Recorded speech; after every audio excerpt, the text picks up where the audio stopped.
नवमोऽध्यायः। ध्यानम्।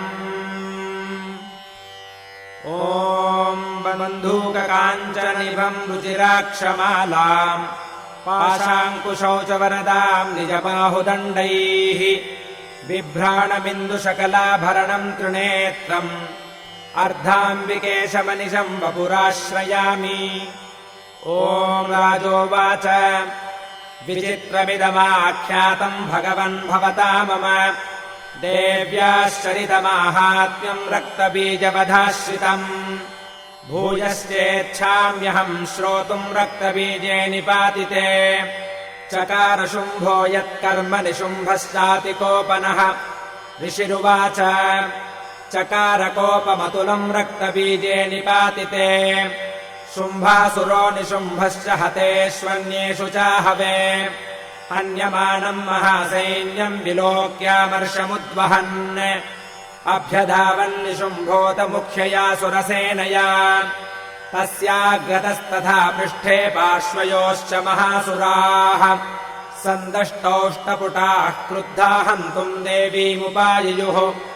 आजगामः वीर्यः शुम्भो विश्वबलैर्वृतः निहन्तुम् चण्डिकाम् कोपात् कृत्वा युद्धम् तु मातृभिः।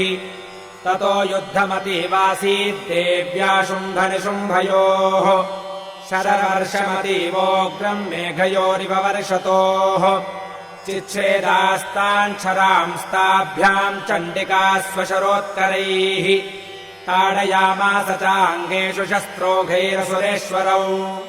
निशुम्भो निशितम् खड्गम् चर्म चादाय सुप्रभम् अताडयन्मूर्ध्नि सिंहम् देव्या वाहनमुत्तमम्। ताडिते वाहने देवी क्षुरप्रेणासिमुत्तमम् निशुम्भस्याशु चिच्छेद चर्म चाप्यष्टचन्द्रकम् छिन्ने चर्मणि खड्गे च शक्तिम् चिक्षेपसोऽसुरः तामप्यस्य द्विधा चक्रे चक्रेणाभिमुखागताम्। कोपाध्मातो निशुम्भोत शूलम् जग्राह दानवः आयातम् मुष्टिपातेन देवी तच्चाप्यचूर्णयत् आविद्याथ गदाम् सोऽपि चिक्षेप चण्डिकाम् प्रति सापि देव्या त्रिशूलेन भिन्ना भस्मत्वमागता। ततः परशुहस्तम् तमायान्तम् दैत्यपुङ्गवम् आहत्य देवी बाणोघैरपातयत भूतले तस्मिन्निपतिते भूमो निशुम्भे भीमविक्रमे।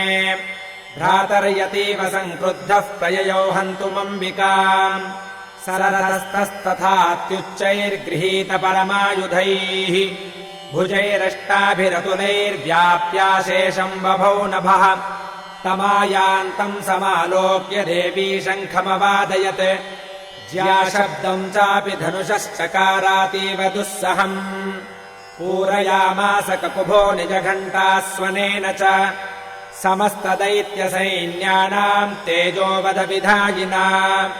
ततः सिंहो महानादैस्त्याजिते भमहामदैः पूरयामास गगनम् गाम् तथैव दिशो दश। ततः कालीम् समुत्पत्य गगनम् क्ष्मामताडयत् कराभ्याम् तन्निदानेन प्राक्खणास्ते तिरोहिताः अट्टाट्टहासमशिवम् शिवदूती चकारः तैः शब्दैरसुराश्रेषु शुम्भः कोपम् परम् ययौ। दुरात्मम् स्तिष्ठतिष्ठेति व्याजहाराम्बिका यदा तदा जयेत्यभिहितम् देवैराकाशसंस्थितैः शुम्भेनागत्य या शक्तिर्मुक्ता ज्वालातिभीषणा आयान्तीवन्निकूटाभासा निरस्ता महोल्कया। सिंहनादेन शुम्भस्य व्याप्तम् लोकत्रयान्तरम् निर्घातनिस्वनो घोरो जितवानवनीपते। शुम्भमुक्ताञ्छरान् देवी शुम्भस्तत्प्रहिताञ्छरान् चिच्छेदस्वशरैरुग्रैः शतशोथसहस्रशः। ततः सा चण्डिका क्रुद्धा शूलेनाभिजघानतम् सतताभिहतो भूमौ मूर्छितो निपपातः।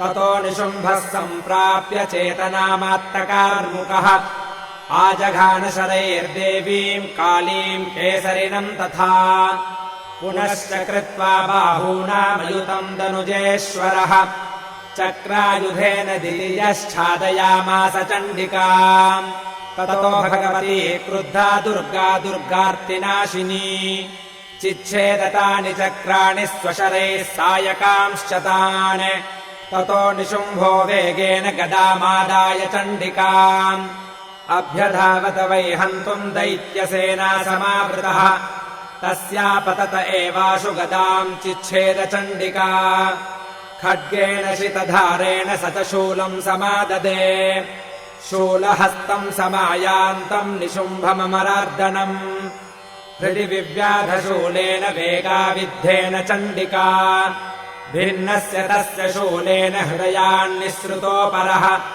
महाबलो महावीर्यस्तिष्ठेति पुरुषो वदन् तस्य निष्क्रामतो देवी प्रहस्य स्वनवर्ततः शिरश्चिच्छेद खड्गेन ततोऽसावपतद्भुवि ततः सिंहश्च खादोग्रम् दंष्ट्राक्षुण्ण शिरोधरान् असुरांस्तांस्तथा काली शिवदूती तथा परान् कौमारी शक्तिनिर्भिन्नाः केचिन्नेषुर्महासुराः ब्रह्माणी मन्त्रपूतेन तोयेनान्ये निराकृताः माहेश्वरी त्रिशूलेन भिन्नाः पेतुस्तथा परे वाराही तुण्डघातेन केचिच्चूर्णीकृता भुवि खण्डम् खण्डम् च चक्रेण वैष्णव्यादानवाः कृताः वज्रेण चैन्द्रीहस्ताग्रविमुक्तेन तथा परे केचिद्विनेषुरसुराः केचिन्नष्टा महाहवात्